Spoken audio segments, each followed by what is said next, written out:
Hi friends, எல்லோருக்கும் வணக்கம். This is Shivaji. Friends, video போகிறதுக்கு முன்னாடி என்னோட சப்ஸ்கிரைபர்ஸ், வியூவர்ஸ், ஃப்ரெண்ட்ஸ் எல்லோருக்கும் என் மனமார்ந்த நன்றிகளை தெரிவிச்சுக்கிறேன். ஃப்ரெண்ட்ஸ், வாய்ஸ் கொஞ்சம் சரியாக இல்லை. தொண்டை கரகரப்பு, கோல்டு, ஃபீவர் எல்லாம் இருக்கிறதுனால கொஞ்சம் வாய்ஸில் சரியில்லை. கொஞ்சம் அட்ஜஸ்ட் பண்ணிக்கங்க. சரி, இந்த வெள்ளி விலை வந்து ஒரு கடைசி, அதாவது வெள்ளிக்கிழமை பார்த்திங்க அப்படின்னா ஒரு பெரிய ஃபால் ஆச்சு. நல்லா பயந்துட்டாங்க எல்லாம். இன்வெஸ்டர்ஸ்லாம் வந்து பார்த்திங்கன்னா, சார் இன்னும் வந்து கீழே வருமா, இல்லை இங்கேருந்து மேலே போயிடுமா, நாங்களாம் வந்து இன்வெஸ்ட் பண்ணியிருக்கோம், டாப்பில் வாங்கிட்டு இருக்கோம் வெளியே, இப்போ கீழே வருமா அப்படின்ற ஒரு கேள்விகள். அதே மாதிரி பார்த்திங்கன்னா அதனுடைய ஹிஸ்ட்ரி பார்த்திங்க அப்படின்னா அங்கேயும் பார்க்குறாங்க. சார் இந்த இடத்துல வந்து கரெக்டாக எக்ஸாக்ட்லி இதுக்கு முன்னாடி வந்து விழுந்திருக்கு, எல்லாம் வந்து இங்கேருந்து விழுந்துரும் சொல்கிறாங்க. ஒரு சில வந்து விழாதுன்றாங்க. கொஞ்சம் தெளிவாக சொன்னால் பெட்டராக இருக்குமே அப்படின்னு. ஃப்ரெண்ட்ஸ், இந்த டெக்னிக்கல் அனாலிசிஸில் பார்த்திங்க அப்படின்னா என்னுடைய வியூஸ் உங்கள் கூட ஷேர் பண்ணிக்கிறேன். இது வந்து என்னுடைய பர்சனல் ஒப்பீனியன் தான். நீங்கள் இதுக்கப்புறம் உங்களுடைய ஆலோசனை இது கூட மேட்ச் ஆகிடுச்சுன்னா நீங்கள் அதுக்கேற்ற மாதிரி நீங்கள் எடுத்துக்கலாம். ரைட்டுங்களா? சரி, இந்த 1979 வெள்ளி விலை ஏறினதுக்கும் வீழ்ந்ததுக்கும் காரணங்கள் இருக்குது இல்லைங்களா? தெரியல அப்படின்னா கூகுளில் போய்ட்டு சர்ச் பண்ணுங்கள். ஹண்ட் பிரதர்ஸ் அப்படின்ற ஒரு ஹிஸ்ட்ரியை வரும். நீங்கள் அந்த டேட்டா பார்த்திங்கன்னா தெரிஞ்சிடும். அதே மாதிரி இந்த 2008 வந்து ஒரு பெரிய கிராஷ் ஆச்சு மார்க்கெட்டுங்களா. அப்போ அன்சர்டனிட்டி காரணத்தில் எல்லாமே வந்து இன்வெஸ்ட்மெண்ட் வெளியில் பண்ணாங்க. ஏன்னா வந்து யூஎஸ் கவர்மெண்ட்டில் வந்து நிறைய பிரச்சனைங்க ஆயிடுச்சு. அந்த இடத்துல சேம் அது சுச்சுவேஷன் தான். ஸோ அதனால் அன்சர்டனிட்டி காரணமாக விலையேறிச்சு. அப்போது வந்து நார்மல் ஆனதுக்கப்புறம் திரும்ப வந்து வெள்ளியோட விலை வீழ்ச்சி அடைஞ்சிச்சு. ஓகே, இது வந்து செயற்கை டிமாண்ட் பண்ணாங்க. இப்போது இது வந்து பார்த்திங்க அப்படின்னா இப்போ 2025 அந்த லெவலில் உடச்சிருச்சு.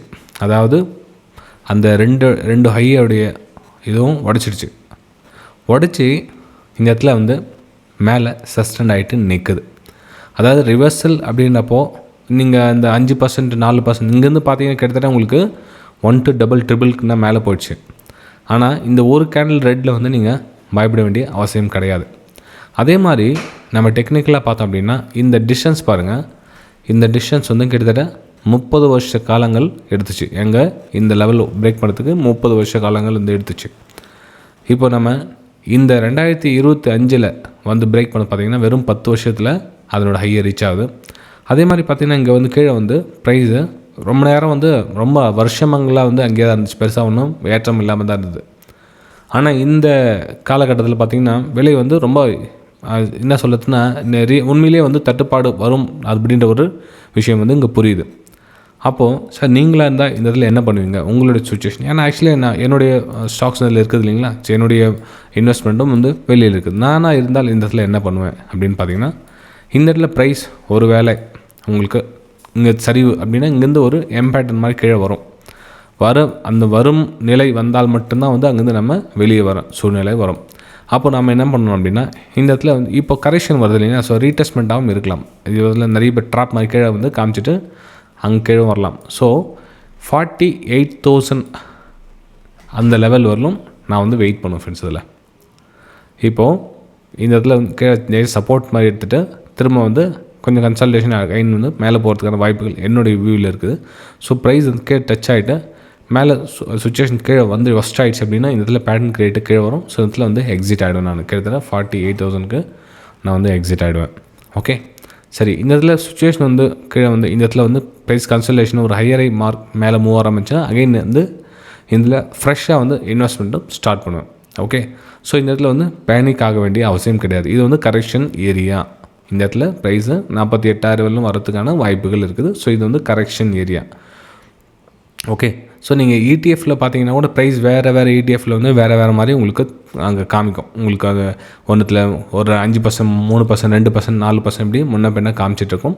ஸோ அதெல்லாம் பார்த்து நீங்கள் வந்து பயப்பட வேண்டிய அவசியம் கிடையாது. ஏன்னா லாஸ்ட் 2 ஹை டச்சான வேறு சுச்சுவேஷன் வேறு. ஆனால் இப்போ இந்த 3வது டைம் சுச்சுவேஷன் வேறு. ஸோ இந்த இதில் சுச்சுவேஷன் என்னென்னா மார்க்கெட் இன்னும் வந்து ஸ்டில் அகைன் வந்து ஒரு அப் மூவ் போகிறதுக்கான ஒரு வாய்ப்புகள் இருக்குது. ஸோ ப்ரைஸ் கீழே வர சொல்ல கொஞ்சம் வெயிட் பண்ணுங்கள். அந்த இடத்துல உண்மையிலே வந்து ப்ரைஸ் கன்சல்டேஷன் ஆகுதா இல்லை அகைன் இன்னொரு மூவுக்காக வந்து கரெக்ஷன் கொடுக்குதா அப்படின்னு பார்த்ததுக்கப்புறம் நீங்கள் அங்கேருந்து எக்ஸிட் ஆகலாம். 48,000 வந்து ரொம்ப முக்கியமான நம்பராக நீங்கள் கன்சிடர் பண்ணிக்கலாம் ஃப்ரெண்ட்ஸ். ஓகே, ஸோ அது வரலும் நீங்கள் பயப்பட வேண்டிய அவசியம் கிடையாது.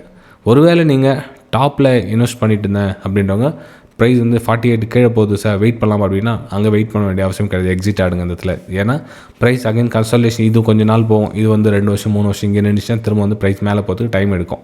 ஸோ அதனால் அங்கே நீங்கள் உங்களுடைய நேரத்தை வீணடிக்க வேண்டிய அவசியம் கிடையாது.